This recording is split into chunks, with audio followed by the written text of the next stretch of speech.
अस्सलाम वालेकुम स्टूडेंट्स, उम्मीद करता हूँ कि आप सब लोग खैरियत से होंगे और आज का दिन आप लोगों का बहुत ही अच्छा रहा होगा। बच्चों, आज जो है वो हमने एक्सरसाइज 2.2 करनी है, ठीक है। जिसका क्वेश्चन नंबर 1 जो है वो क्या है, exhibit A union B and A intersection B by Venn diagrams, ठीक है। तो हमने करना क्या है, वेन डायग्राम्स के जरिए A union B and A intersection B को रिप्रेजेंट करना है, ठीक है। वैसे ये हम लास्ट लेक्चर में वेन डायग्राम्स में ये चीज़ जो है वो डिस्कस कर चुके हैं, लेकिन अगेन यहाँ पर जो है वो क्वेश्चंस बनकर आ गए हैं, तो हम इनको दोबारा जो है वो सॉल्व करेंगे, ठीक है। तो क्वेश्चन नंबर 1 जो है वो मैं कर रहा हूँ यहाँ पर, ठीक है। अच्छा, कंडीशन क्या है आपके पास कि ए जो है वो सबसेट है पड़ा बी का, ठीक है। तो वेन डायग्राम्स में क्या करेंगे, आपने सबसे पहले जो है वो एक रेक्टेंगल ड्रॉ करनी है, ठीक है। एक रेक्टेंगल आपने ड्रॉ करनी है और आप क्या कहेंगे यहाँ पर कि ये जो है ये एक यूनिवर्सल सेट है, ठीक है। अच्छा, कंडीशन क्या है कि ए जो है वो सबसेट है बी का, ठीक है। तो आप क्या करोगे, एक बड़ा सा सेट बनाओगे जिसको आप कहोगे बी। ए सबसेट है बी का, यानी ए बी के अंदर है, यानी ए के तमाम एलिमेंट्स बी में मौजूद हैं। तो आप क्या करोगे, अंदर एक छोटा सेट बनाओगे, दैट इज ए, ठीक हो गया। अच्छा जी, अब आपने क्या करना है, ए यूनियन बी और ए इंटरसेक्शन बी को रिप्रेजेंट करना है। तो पहले मैं ए यूनियन बी को रिप्रेजेंट कर देता हूं, ठीक है। ए यूनियन बी जब आप करोगे तो हमें पता है कि यूनियन में क्या होता है, दोनों सेटों के एलिमेंट्स आ जाते हैं, ठीक है। तो ए के भी एलिमेंट्स आएंगे और बी के भी एलिमेंट्स आएंगे। तो आप लोग क्या करोगे, आप लोग जो है वो सेट ए को और सेट बी को दोनों को जो है वो शेड कर दोगे इस तरह से, ठीक है। अच्छा, ये कोई ज़रूरी नहीं है कि आपने इस तरह से हॉरिजॉन्टल लाइंस लगानी है, आपने जस्ट शेडिंग करनी है। चाहे आप इसको पूरा ब्लैक कर दो, चाहे आप वर्टिकल लाइंस ड्रॉ कर लो, या जो भी कर लो, ठीक है। तो ये हो गया जी आपके पास ए यूनियन बी। अब आप क्या करोगे, आपने रिप्रेजेंट करना है ए इंटरसेक्शन बी को, ठीक है। अगेन आप जो है वो एक रेक्टेंगल बनाओगे, सेट यू लिखोगे, क्योंकि ए सबसेट है बी का। तो मैं क्या करूंगा, बी बनाऊंगा और उसके अंदर जो है वो सेट ए को लिखूंगा, ठीक है। अब यहाँ पर मैंने आपको वेन डायग्राम्स में एक चीज समझाई थी कि अगर ए सबसेट हो बी का, तो जब आप इन दोनों का इंटरसेक्शन लोगे, ये आपका छोटा सेट है क्योंकि ये इसमें मौजूद है, ठीक है, और ये बड़ा सेट है।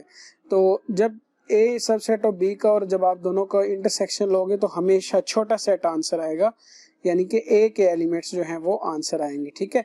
बाय फिगर भी अगर आप देखोगे तो फिगर के लिहाज से भी देखो, ए सबसेट है बी का, तो वो कौन सा एरिया है जो दोनों सेटों का कॉमन है। अब आप देखें वो ये एरिया है, क्योंकि ये सेट ए का भी है और ये एरिया जो है ये इस सेट बी का भी है, ठीक है।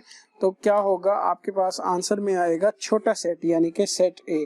तो आपने क्या करना है, इस सेट ए को हाईलाइट कर देना है, सॉरी शेड कर देना है, ठीक हो गया। तो ये था आपका इसका पार्ट नंबर 1। पार्ट नंबर 2 में क्या है जी, B is a subset of A, ठीक है। B is a subset of A, तो ये भी वैसे ही है, सिंपल सा क्वेश्चन है आपका, ठीक है। अब आप क्या करोगे, एक रेक्टेंगल ड्रॉ करोगे, ठीक है जी। रेक्टेंगल हमने बना ली, यहाँ पर आप लिखेंगे यूनिवर्सल सेट। उसके बाद अब बी सबसेट है आपका ए का, ठीक है। बी आपका ये छोटा सेट बनेगा और इसके अराउंड जो है वो आपने एक बड़ा सेट बनाना है ए, ठीक है।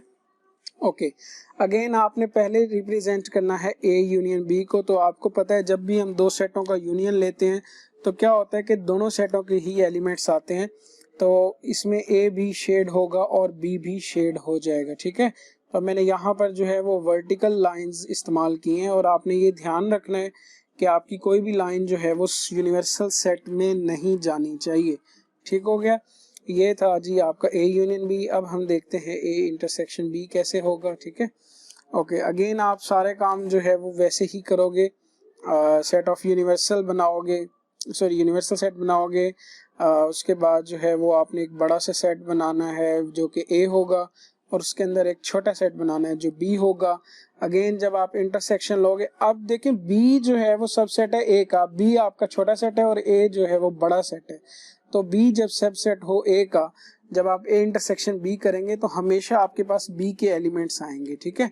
तो आपने क्या करना है, अब यहाँ पर आपने बी को शेड कर देना है इस तरह से वर्टिकल लाइन से, ठीक हो गया। तो ये आपका हो गया जी पार्ट नंबर 2। अच्छा जी, अब हम करते हैं इसका पार्ट नंबर 3। पार्ट नंबर 3 में क्या करना है, आपने ए यूनियन ए कॉम्प्लीमेंट को वेन डायग्राम्स के ज़रिए रिप्रेजेंट करना है, ठीक है। तो इसका मैं आपको पहले थोड़ा सा जो है ना वो कॉन्सेप्ट समझा देता हूँ। अगर आपसे ये कहा जाए कि आपने सेट ए को रिप्रेजेंट करना है तो वो आप कैसे करोगे। वेन डायग्राम्स में आपने बनानी है एक रेक्टेंगल, ठीक है, और यूनिवर्सल सेट लिखोगे और आप सेट ए लिख दोगे और इसको शेड कर दोगे। ये तो हो जाएगा आपका सेट ए को वेन डायग्राम पर रिप्रेजेंट करना, ठीक है। और अगर आपसे ये कहा जाए कि ए के कॉम्प्लीमेंट को वेन डायग्राम में रिप्रेजेंट करें तो आपने क्या करना है, ये आपका यूनिवर्सल सेट है, ये है जी आपका सेट ए। तो याद रखिएगा ए कॉम्प्लीमेंट हमेशा वो एरिया होता है जो ए के अलावा हो, क्योंकि हम कॉम्प्लीमेंट की डेफिनेशन ही यही करते हैं कि किसी भी सेट के कॉम्प्लीमेंट में जो है वो एलिमेंट्स होते हैं जो यूनिवर्सल सेट में तो हों लेकिन उस सेट में ना हो। यानी कि ये वाला जो एरिया है ये आपका रिप्रेजेंट करेगा एक कॉम्प्लीमेंट को, ठीक हो गया। तो ये चीज़ आपने माइंड में रखनी है। अब आप क्या करोगे, एक आपने रेक्टेंगल ड्रॉ कर लेनी है, ठीक है। ये आपका है जी यूनिवर्सल सेट, ये आपका है सेट ए। अब ये सेट ए है तो इसके अलावा ये वाला जो सारा एरिया है ये आपका किसको रिप्रेजेंट करेगा, एक कॉम्प्लीमेंट को, ठीक है। और ये एक कॉम्प्लीमेंट को रिप्रेजेंट करेगा। तो जब आप इन दोनों का यूनियन लोगे तो आपको पता है कि यूनियन में क्या होता है, यूनियन में दोनों सेटों के ही एलिमेंट्स आंसर में आ जाते हैं। तो आपने क्या करना है, दोनों सेटों के एलिमेंट्स को दोनों सेट्स को आपने शेड कर देना है, ठीक है। ये हो गया जी आपका पार्ट नंबर 3। पार्ट नंबर 4 में क्या है, A and B are disjoint sets, ठीक है। A and B are disjoint sets, ठीक है। डिसजॉइंट सेट्स का मैं आपको बता चुका हूँ। डिसजॉइंट सेट्स जो हैं वो आपके पास ऐसे सेट्स होते हैं जिनमें कोई भी एलिमेंट जो है वो कॉमन नहीं होता, ठीक है। ये हमने पीछे जो है वो डेफिनेशन की थी। और हम इनको वेन डायग्राम्स पर कैसे लिखते हैं, ये आपका सेट ए होता है, अलग अलग लिखते हैं, ठीक है। यानी उनमें जो है वो गैप्स होता है, ठीक है, गैप होता है। तो ये आपका सेट ए हो गया, ये सेट बी हो गया। अब हमने किसको रिप्रेजेंट करना है, ए यूनियन बी को। तो जब आप ए यूनियन बी करोगे तो बेटा होगा क्या कि दोनों ही सेटों के एलिमेंट्स आएंगे, सेट ए के भी और सेट बी के भी, ठीक है। तो आपने क्या करना है, आपने सेट ए को भी शेड कर देना है और सेट बी को भी शेड कर देना है, ठीक है। अच्छा, ख्याल रखना कि ये एरिया नहीं शेड कर देना। अगर आपने ऐसा कर दिया तो ये हो जाएगा गलत, क्योंकि ये सारा एरिया जो है ये यूनिवर्सल सेट का है। ये वाला ए और बी के अलावा जितना भी आपको ये एरिया नजर आ रहा है ये सारे का सारा यूनिवर्सल सेट का है, ठीक है। ओके जी, ये हो गया आपका ए यूनियन बी। अब आपने ए इंटरसेक्शन बी को जो है वो रिप्रेजेंट करना है। तो क्योंकि मैंने आपको कहा कि ये दोनों सेट्स जो हैं वो डिसजॉइंट सेट्स हैं, तो डिसजॉइंट सेट्स में हमने देखा था कि उनमें कोई भी एलिमेंट जो है वो कॉमन नहीं होता। तो जब आप ए इंटरसेक्शन बी लोगे तो बेटा वो आपके पास आएगा एम्प्टी सेट, और एम्प्टी सेट है तो लिहाजा कोई भी शेडिंग नहीं होगी, ठीक है। ओके, अब लास्ट में हमारे पास 5th पार्ट है जी, A and B are overlapping sets. A and B are overlapping. Overlapping ऐसे आपके पास सेट्स होते हैं जिनमें कुछ एलिमेंट्स कॉमन हो, ठीक है, कुछ एलिमेंट्स जिनमें कॉमन होते हैं। और हम इनको वेन डायग्राम पर किस तरह से ड्रॉ करते होते हैं, हम एक दूसरे के ऊपर जो है वो इनको रखते हैं। जैसे अगर ये सेट ए है तो सेट बी जो है वो ये होगा, ठीक है। यानी उनका कुछ एलिमेंट, कुछ उसका जो पोर्शन है वो दोनों का सेम होगा, यानी वो एक दूसरे के ऊपर लाई कर रहे होंगे, ठीक है। ओके जी, ये तो हो गए ओवरलैपिंग सेट्स। अब जब आप ए यूनियन बी करोगे तो क्या होगा, आपके पास दोनों ही सेट्स के एलिमेंट्स आएंगे। तो आपने क्या करना है, दोनों सेट्स को शेड कर देना है, ठीक है, इस तरह से। अच्छा, अब इधर ध्यान रखना है कि लाइंस आपकी इधर नहीं लगनी चाहिए, क्योंकि अगेन ये यूनिवर्सल सेट का पोर्शन है जैसे मैंने आपको पहले बताया। तो आपने बड़ी एहतियात से ये शेडिंग जो है वो करनी है, ठीक है। ये हो गया जी आपका ए यूनियन बी। अब आपने क्या करना है, ए इंटरसेक्शन बी को रिप्रेजेंट करना है, ठीक है। अगेन ये दोनों जो हैं वो ओवरलैपिंग सेट्स हैं। ओवरलैपिंग सेट्स हैं तो किस तरह से बनेंगे, इस तरह से बनेंगे, ठीक है। अब जब आप ए इंटरसेक्शन बी लोगे, अच्छा ये जो एरिया होता है ये दोनों का कॉमन होता है, ठीक है। यहाँ पर वो एलिमेंट्स होंगे जो दोनों सेट्स में कॉमन होंगे। तो जब आप ए इंटरसेक्शन बी लोगे तो वो एलिमेंट्स जो दोनों में कॉमन आएंगे, ठीक है, वो आपका आंसर आएगा। और उसको जो है वो आप शेड कैसे करोगे, आप ये वाला एरिया जो है वो शेड कर दोगे, क्योंकि ये एरिया जो है वो दोनों के कॉमन एलिमेंट्स को रिप्रेजेंट करता है। ठीक है, ओके जी। तो अब हम करते हैं इस एक्सरसाइज का क्वेश्चन नंबर 2, जिसमें आपने क्या करना है, show a minus B and b minus A by Venn diagrams. ठीक है, अगेन वेन डायग्राम्स का इस्तेमाल करते हुए आपने a माइनस बी और b माइनस ए को रिप्रेजेंट करना है। ठीक है, और कंडीशन क्वेश्चन नंबर 1 की क्या है कि a and b are overlapping sets. ठीक है, तो ओवरलैपिंग सेट्स का हम अभी पीछे जो है वो देख चुके हैं। तो आपने क्या करना है, सबसे पहले जो है वो एक रेक्टेंगल ड्रॉ करनी है, और ये आपका जो है वो यूनिवर्सल सेट होगा।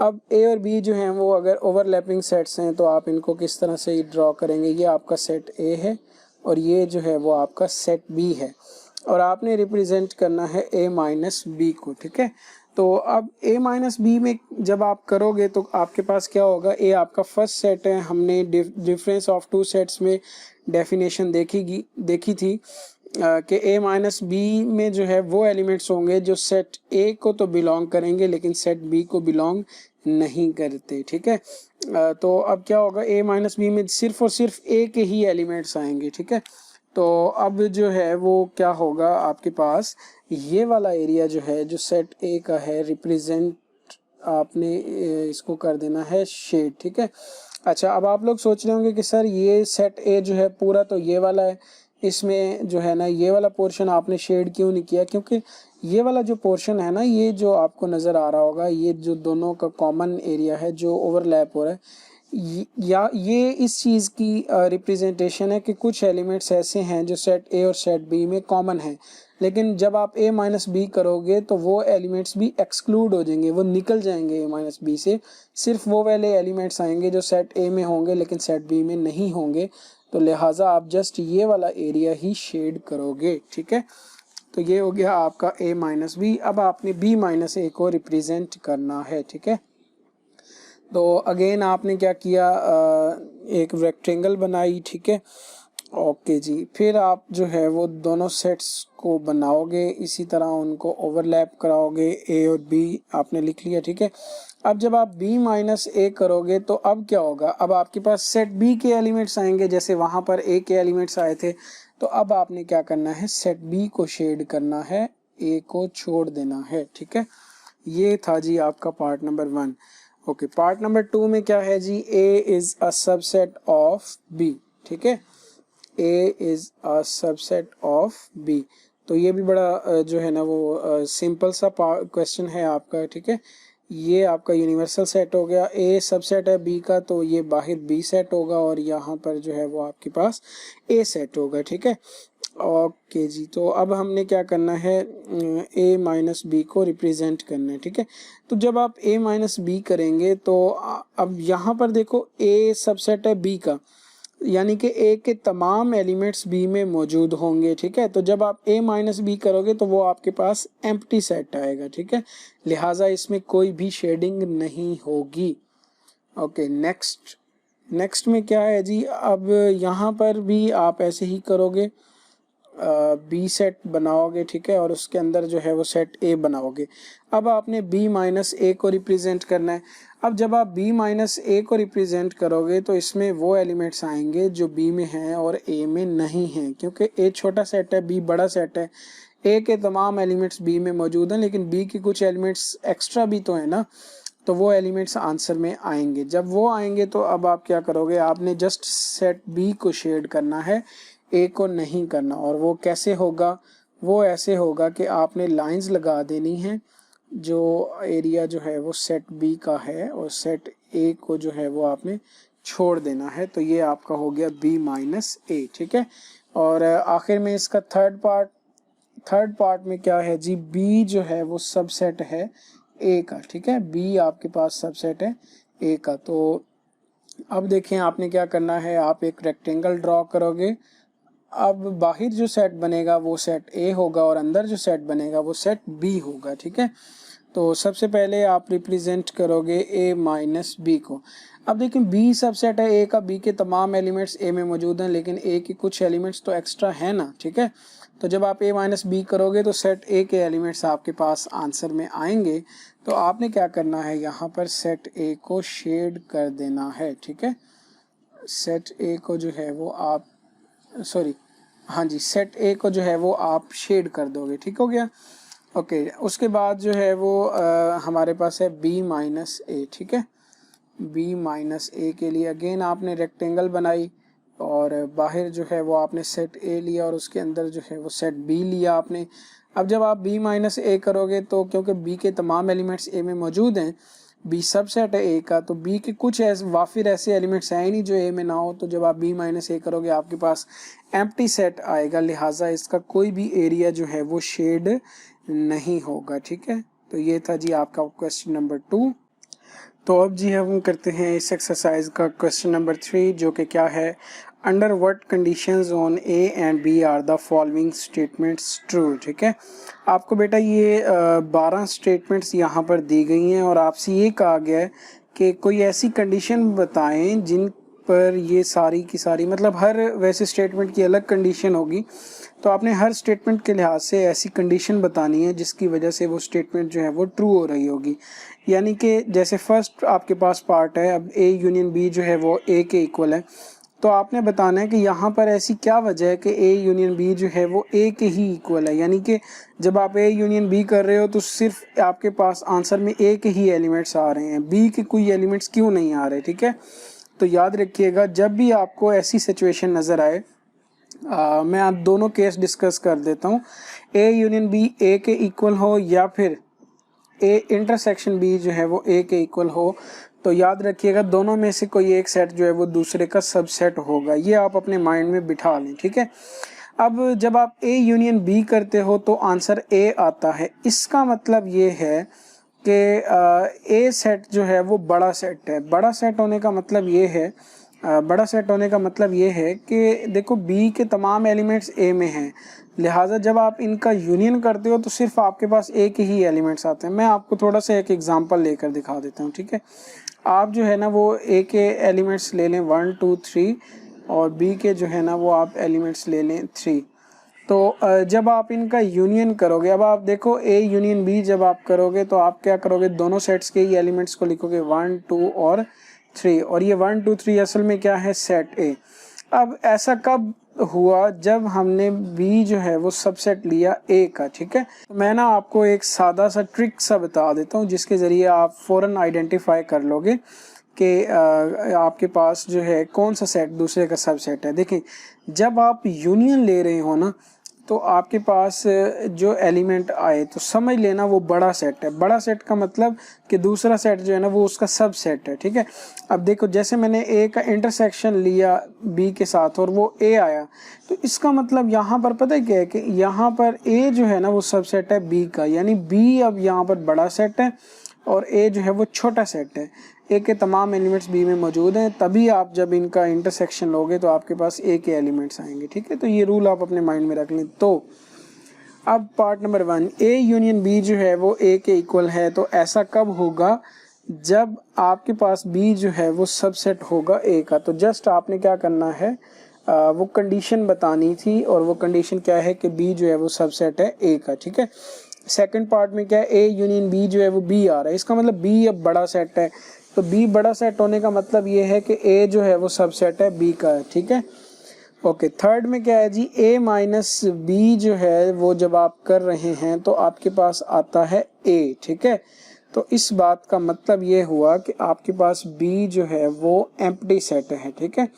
बी जो है वो आपके पास एम्प्टी सेट होगा, तभी आप जब a माइनस बी करोगे तो आपके पास जो है वो सेट a ही आएगा, ठीक है। इसका मतलब b जो है वो आपके पास एम्प्टी है। ओके, फोर्थ में जो है वो क्या है, फोर्थ में a इंटरसेक्शन b जब आप कर रहे हैं तो आपके पास आंसर आ रहा है b। अब आप इस चीज़ को माइंड में रखें, ठीक है। जब a आया था तो मैंने आपसे कहा था a छोटा सेट है, यानी कि b बड़ा सेट था, तो इधर a सब सेट हो गया b के। अब इधर देखो, ए इंटरसेक्शन बी कर रहे हो तो बी आ रहा है, इसका मतलब ये छोटा सेट है, इसका मतलब बी जो है वो सबसेट होगा ए का, ठीक है। ओके 5 में क्या है जी, n of a union b is equal to n of a plus n of b। ये n of a union b का मतलब ये है कि number of elements in a union b, ठीक है। यानी कि जैसे a है ना, इसके अगर एलिमेंट्स हैं 1 और 2, तो n ऑफ a का मतलब ये होता है कि इसमें कितने एलिमेंट्स हैं, यानी कि 1 और 2, इसमें 2 एलिमेंट्स हैं, तो ये होता है n ऑफ a, ठीक है।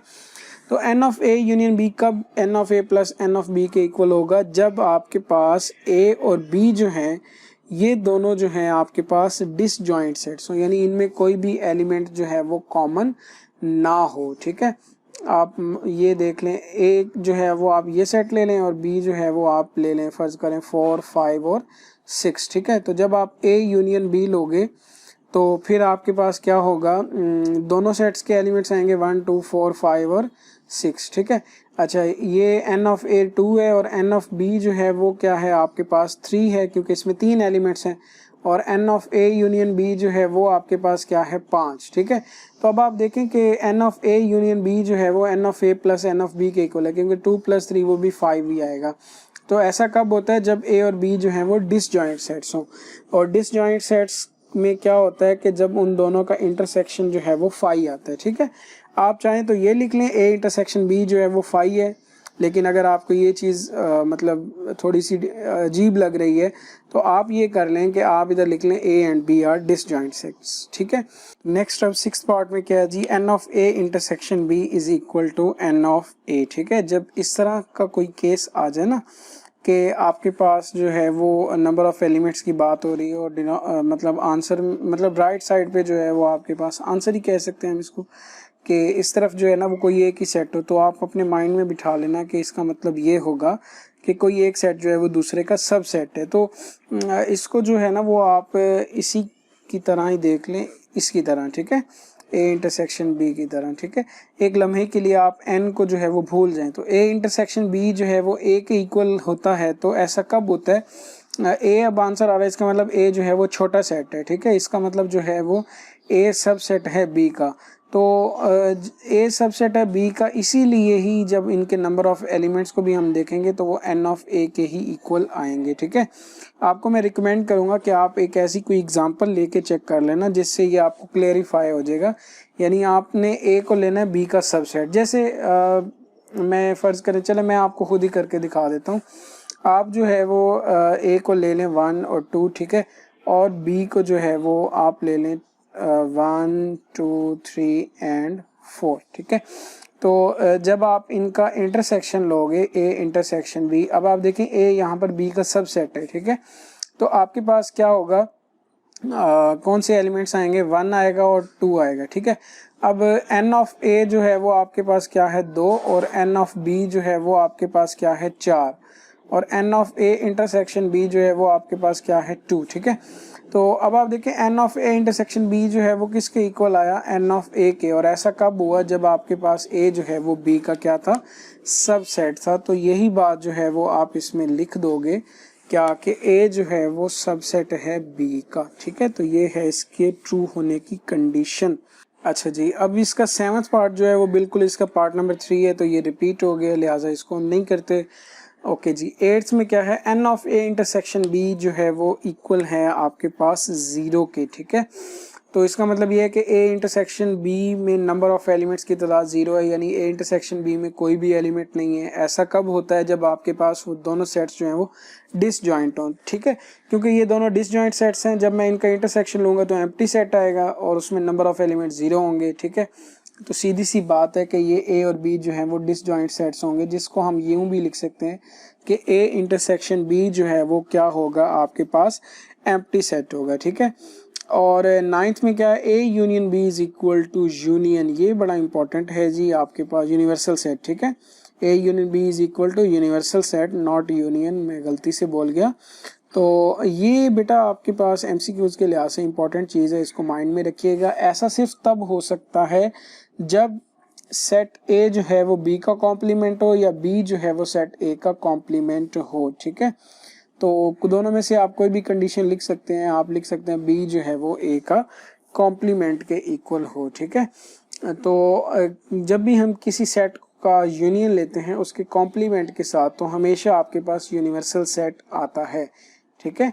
अच्छा, ए यूनियन बी जो है वो बी यूनियन ए के इक्वल कब होता है? ये हमेशा ही ट्रू होता है, तो आप इधर लिख सकते हैं इट इज ऑलवेज ट्रू। ठीक है, ओके जी। 9th में क्या है, N of A intersection B जो है वो एन ऑफ बी के इक्वल है। अगेन आपका बिल्कुल ये चीज, अब यहाँ पर आप एक लम्हे के लिए एन को भूल जाएं, ए इंटरसेक्शन बी बी आ रहा है, इसका मतलब बी छोटा सेट है, बी सबसेट है ए का, तो यहाँ पर क्या कंडीशन बनेगी, B is a subset of A. ठीक है, B is a subset of A.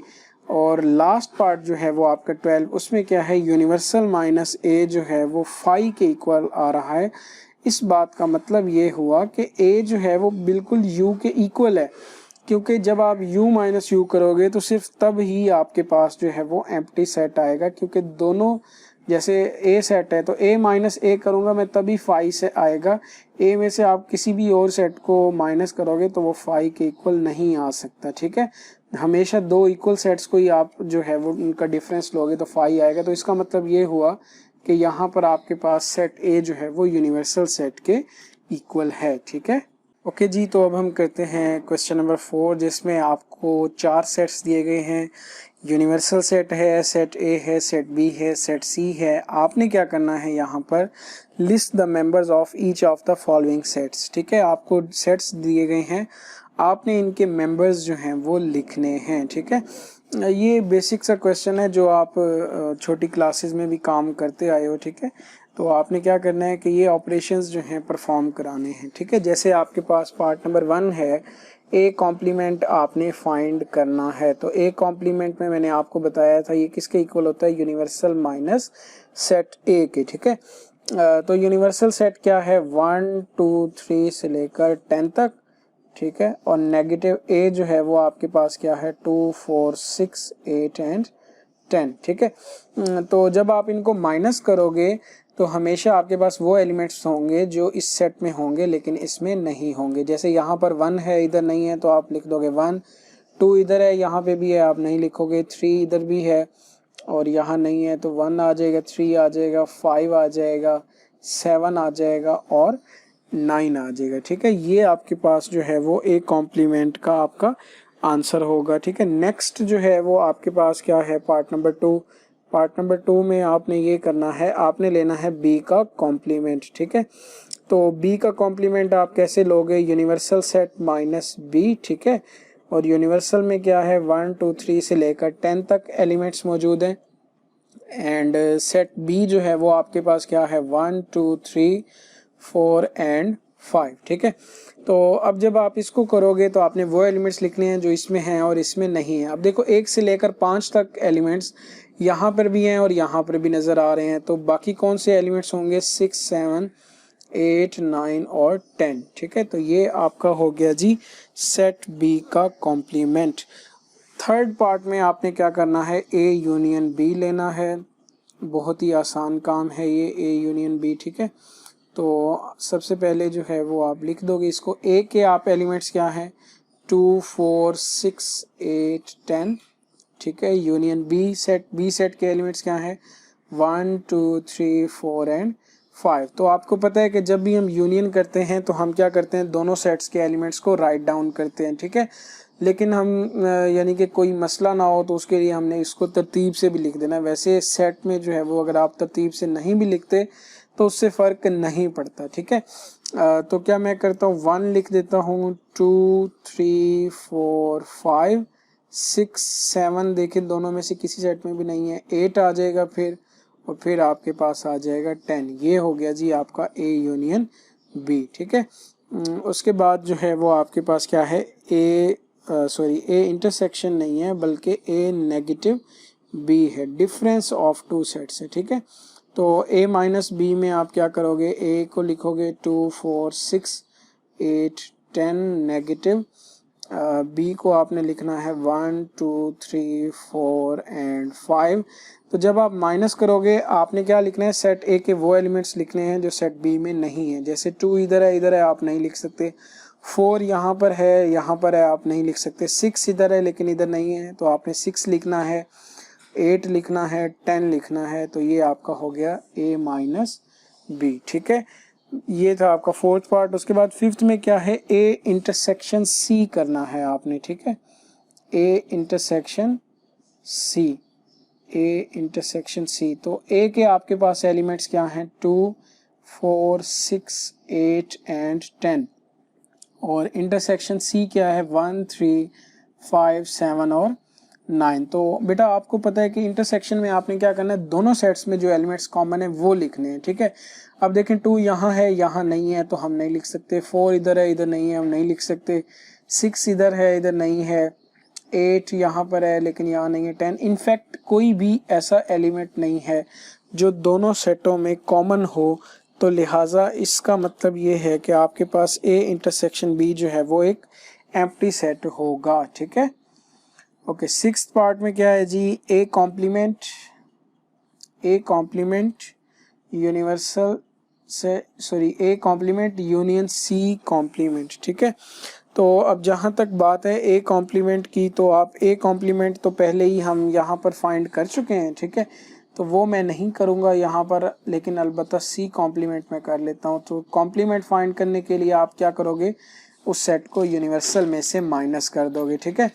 तो यूनिवर्सल सेट जो है वो आपके पास क्या है, 1, 2, 3 से लेकर 10 तक, एंड नेगेटिव सी जो है वो आपके पास क्या है, 1, 3, 5, 7 और 9, ठीक है।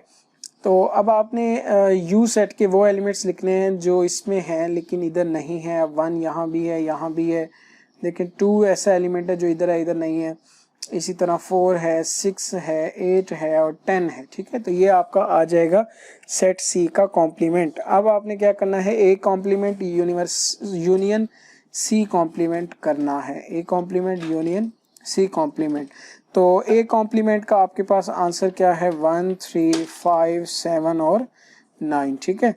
और union C complement C complement क्या है, 2, 4, 6, 8, 10। तो जब आप इन दोनों सेट्स का यूनियन करोगे तो अब क्या होगा, दोनों सेट्स के ही एलिमेंट्स आ जाएंगे। तो 1 आ जाएगा, 2 आ जाएगा, 3, 4, 5, 6, 7, 8, 9 और 10, ठीक है। तो ये आपके पास हो गया जी A complement union C complement, ठीक है। उसके बाद हमारे पास सेवंथ पार्ट है, उसमें क्या है, ए कॉम्प्लीमेंट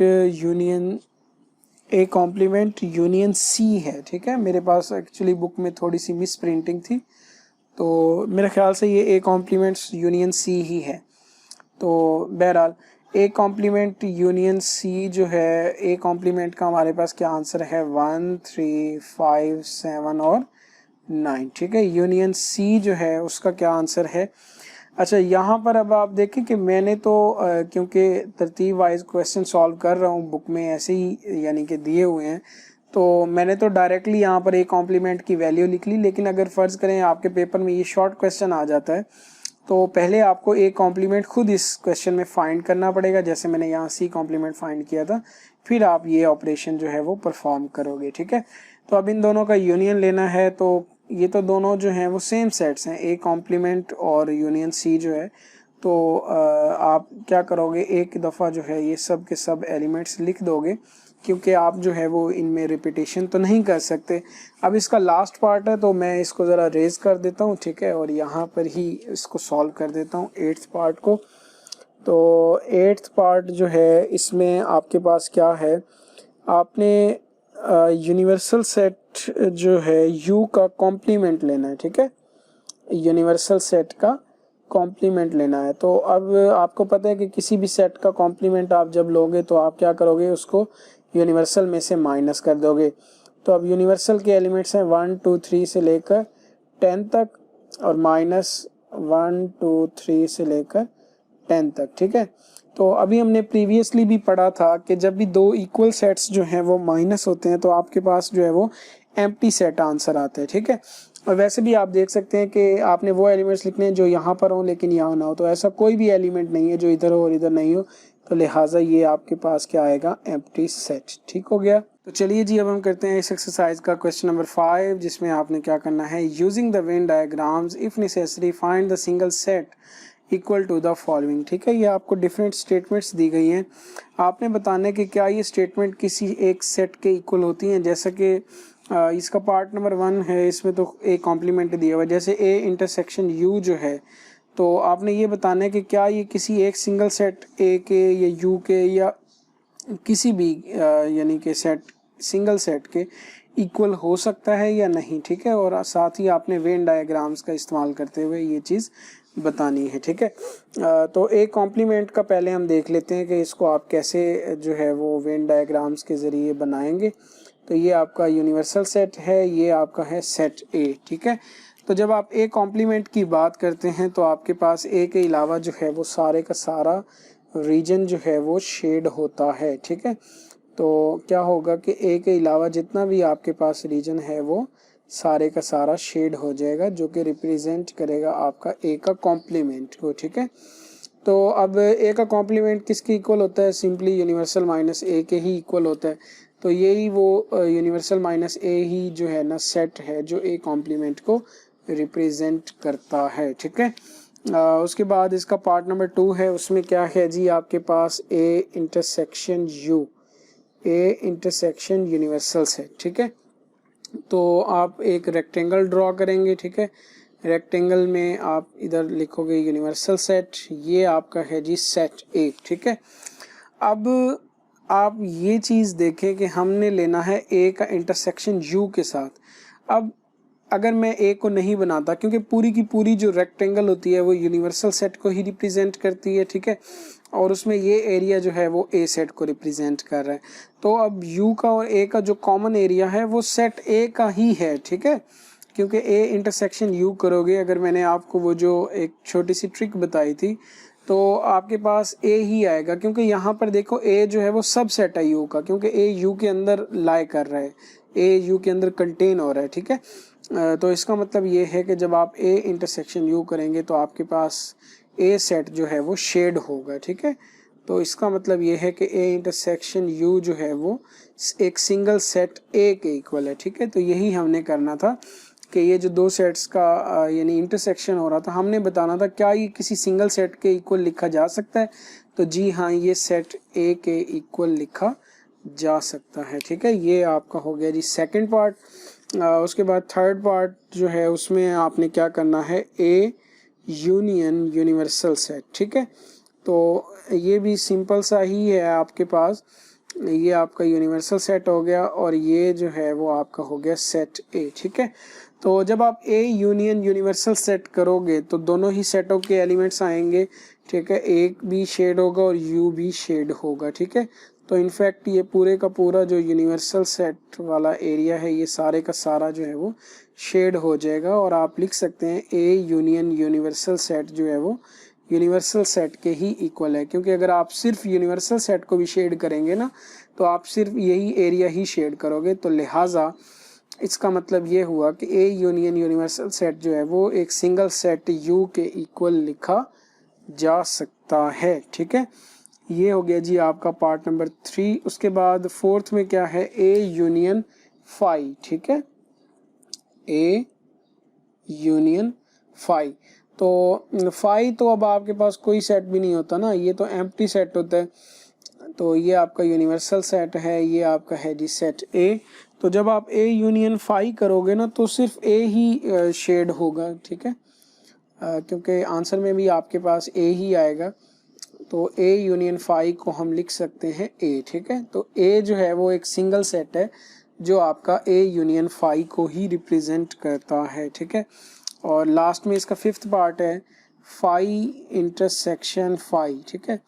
अब फाई सेट को तो आप जो है ना यूनिवर्सल सेट पे तो नहीं रिप्रेजेंट कर सकते, तो इसकी डायग्राम जो है वो बेसिकली पॉसिबल नहीं है, ठीक है। डायग्राम इज़ नॉट पॉसिबल, और पॉसिबल तो ये नहीं है, लेकिन फिर भी हम देखते हैं कि क्या हम इसको किसी सिंगल सेट के इक्वल लिख सकते हैं।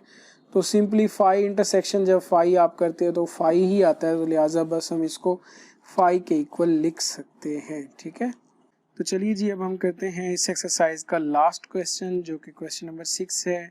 यहाँ पर बेटा आपने क्या करना है, use Venn diagrams to verify the following, ठीक है। आपको दो क्वेश्चंस दिए गए हैं, आपने वेन डायग्राम्स का इस्तेमाल करते हुए इन क्वेश्चंस को प्रूव करना है, ठीक है। तो सबसे पहले हमारे पास है a minus B is equal to a intersection b का कॉम्प्लीमेंट, ठीक है। तो मैं बेटा यहाँ पर ले लूँगा लेफ्ट हैंड साइड, जिसमें आपने क्या करना है a माइनस बी को वेन डायग्राम में रिप्रेजेंट करना है, ठीक है। तो अच्छा, यहाँ पर एक और मज़े की बात कि आपको ये नहीं बताया गया कि a और b जो हैं ये दोनों डिसजॉइंट सेट्स हैं या ओवरलैपिंग सेट्स हैं, ठीक है। तो यहाँ पर आपकी मर्जी है अब कि आप जो है वो सेट्स a और b को या तो डिसजॉइंट ले लो या फिर ओवरलैपिंग ले लो, ठीक है। तो मैं तो यहाँ पर जो है वो ओवरलैपिंग ही ले रहा हूँ, बाकी अगर आप डिसजॉइंट सेट्स भी ले लेंगे तब भी ये इक्वल ही आएंगे, ठीक है, उसमें भी कोई मसला नहीं है। तो ये आपका सेट ए हो गया और ये हो गया आपका सेट बी, ठीक है। तो लेफ्ट हैंड साइड पे आपने लेना है a माइनस बी। तो जब आप a माइनस बी करोगे तो क्या होगा, आपके पास सेट a के एलिमेंट्स आएंगे, b के एलिमेंट्स नहीं आएंगे। इसको मैं पहले भी आपको शेड करना बता चुका हूँ। तो इसमें जस्ट ये वाले जो हैं आपके पास एलिमेंट्स आएंगे, ठीक है। तो अच्छा, यहाँ पर आपने ना जो ऑपरेशन आप करोगे, आपने इधर लिखना भी है कि मैंने a माइनस बी को जो है वो हॉरिजॉन्टल लाइन से रिप्रेजेंट किया है। तो ऐसे आपने एक बॉक्स बना के ना बीच में हॉरिजॉन्टल लाइन जो है वो लगा देनी है, ताकि ये चीज़ क्लियर हो जाए कि आप जो है वो a माइनस बी को आपने हॉरिजॉन्टल लाइन से रिप्रेजेंट किए, ठीक है। ओके, अब हमारे पास राइट हैंड साइड है वो क्या है, a इंटरसेक्शन b का कॉम्प्लीमेंट, ठीक है। तो आप क्या करोगे, एक जो है वो आप डायग्राम बनाओगे, ठीक है। यूनिवर्सल सेट हो गया, ये हो गया आपका सेट ए और ये हो गया आपका सेट बी, ठीक है। अब आपने ए का इंटरसेक्शन लेना है बी कॉम्प्लीमेंट के साथ। पहले तो आप लोगे बी कॉम्प्लीमेंट, जाहिर सी बात है। तो जब आप बी कॉम्प्लीमेंट लोगे तो याद रखिएगा क्या होगा, बी के अलावा आपका सारे का सारा जो एरिया है वो शेड हो जाएगा। अब ये है आपका बी, ठीक है, और इसके अलावा जितना भी आपका एरिया है पड़ा, चाहे वो यूनिवर्सल सेट है या चाहे वो ए सेट है, तो वो क्या हो जाएगा, शेड हो जाएगा, ठीक है। लेकिन आपने ख्याल ये करना है यहाँ पर कि ये जो आपकी लाइंस हैं ये इस बी में नहीं जानी चाहिए, ठीक है। तो ये हो गया जी आपका बी का कॉम्प्लीमेंट, ठीक है। इसको अच्छे से आपने बनानी है। मैं यहाँ पर स्केल का यूज़ नहीं कर सकता, लेकिन जब आप लोग पेपर्स में करेंगे तो आपने बाकायदा स्केल का यूज़ करके इसको एक नीट एंड क्लीन सी डायग्राम बनानी है, ठीक है। तो आपने बी कॉम्प्लीमेंट में जो है वो हॉरिजॉन्टल्स लाइन ले ली हैं। अब एक्चुअल में हमने क्या करना था, ए इंटरसेक्शन बी कॉम्प्लीमेंट, ठीक है। ए का इंटरसेक्शन लेना बी कॉम्प्लीमेंट के साथ। अब आप देखो कि बी कॉम्प्लीमेंट आपके पास है ये वाला एरिया, जब आप इसका इंटरसेक्शन लोगे ए के साथ, यानी ये एरिया प्लस यानी सॉरी इंटरसेक्शन ए, तो आपके पास ये एरिया ऐसा है जो इसमें और इसमें जो है वो कॉमन है, ठीक है। तो आप क्या करोगे, ए इंटरसेक्शन बी कॉम्प्लीमेंट को इस तरह से जो है वो रिप्रेजेंट कर दोगे, ठीक है। तो ए इंटरसेक्शन बी कॉम्प्लीमेंट में जो है वो आपने क्या ली है, वर्टिकल्स लाइंस, ठीक है, वर्टिकल लाइंस, ठीक है। तो अब आप देखें कि राइट हैंड साइड में आपके पास जो एरिया शेड हुआ, क्योंकि वेन डायग्राम्स में जब आप प्रूव करते हैं लेफ्ट हैंड साइड को राइट हैंड साइड के इक्वल, तो आप फाइनली उनके एरियाज देखते हैं कि क्या उनके जो आंसर्स के एरियाज जो शेड हो रहे हैं वो इक्वल हैं या नहीं, ठीक है।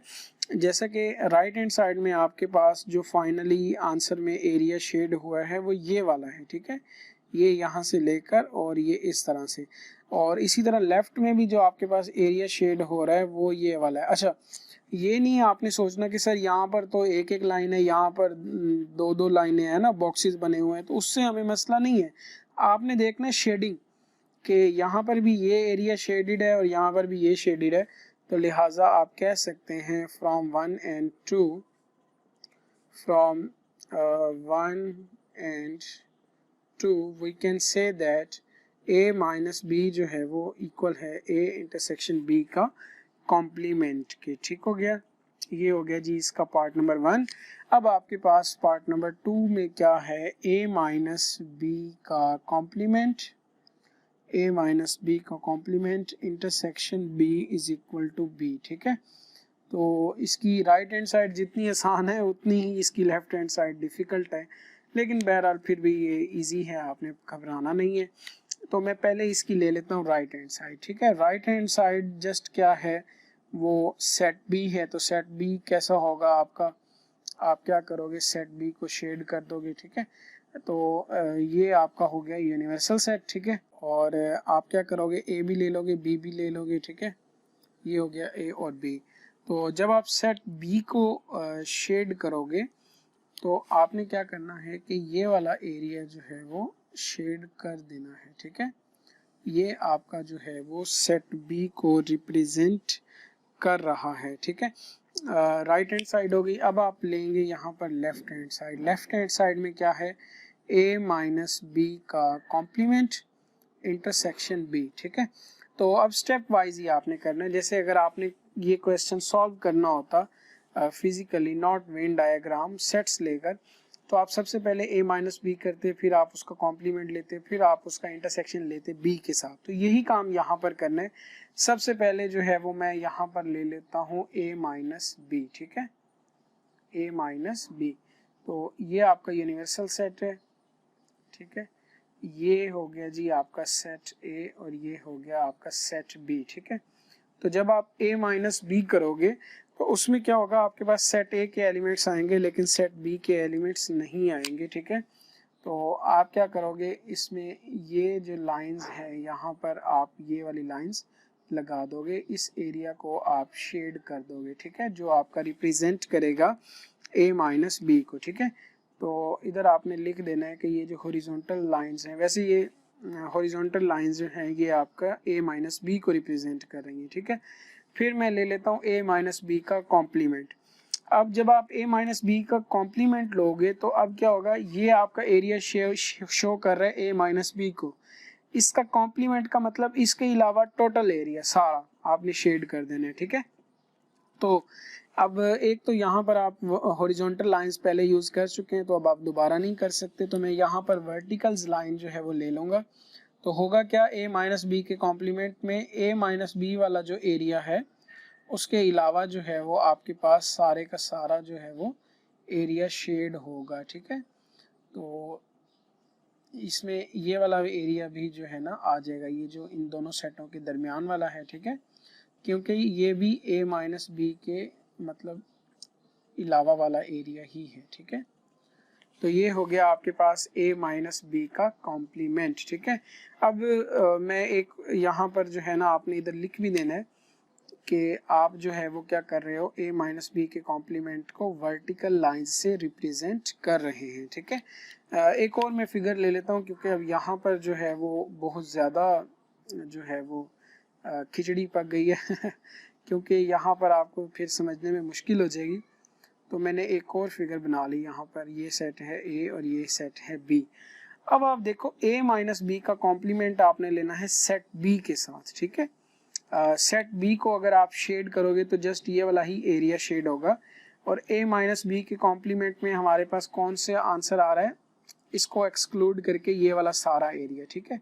अब इसका जब आप सेट बी के साथ कॉम्प्लीमेंट लोगे तो यकीनन यही एरिया होगा सेट बी वाला, क्योंकि ये देखिए यहाँ पर वर्टिकल लाइंस भी इस एरिया में आ रही हैं। और जब मैं सेट बी को देखता हूँ तो सेट बी को जब आप रिप्रेजेंट करोगे तो सिंपली आप ऐसे ही करोगे, ये वाली लाइंस ले लोगे, है ना।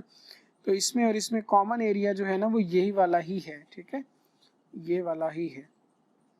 तो ऐसे में ना इसमें स्लांटिंग लाइंस और वर्टिकल, क्योंकि डिफ्रेंशिएट करना है आपने, वो वाली लाइंस नहीं लेनी, ठीक है। तो अब ये जो आपके पास एरिया है, मैंने इसको जो शेड किया है, ये आपका रिप्रेजेंट कर रहा है a minus B complement, a minus B complement intersection b को, ठीक है। तो अब फाइनली आप देखें कि आपकी जो लेफ्ट हैंड साइड है उसमें जो एरिया शेड हुआ है वो ये वाला हुआ है, और इसी तरह जो आपकी राइट हैंड साइड है उसमें जो एरिया शेड हुआ है वो भी ये वाला हुआ है। तो लिहाजा आप कह सकते हैं from 1 and 2 left hand side is equal to right hand side, यानी a माइनस बी का complement intersection b is equal to b, ठीक हो गया। तो ये था जी आपका क्वेश्चन नंबर 6 का पार्ट नंबर 2 जो यहाँ पर ख़त्म हुआ जाता है, और इसी के साथ ही आपकी एक्सरसाइज 2.2 जो है वो कंप्लीट हो गई है यहाँ पर, ठीक है, जिसकी मुझे उम्मीद है कि आप लोगों को समझ में आ गई होगी। लेकिन अगेन अगर कोई ऐसी बात जो कि आपको समझ में नहीं आई तो आप कमेंट सेक्शन में कमेंट करके पूछ सकते हैं। इंशाल्लाह मैं उसको आंसर करने की कोशिश ज़रूर करूँगा। और बाकी लास्ट में मेरी आप लोगों के लिए दुआ है कि अल्लाह ताला आपको हमेशा खुश और सलामत रखे और दुनिया और आखिरत की कामयाबियाँ अता फरमाए। इंशाल्लाह मिलते हैं हम अपनी नेक्स्ट वीडियो में, तब तक के लिए अल्लाह हाफिज़।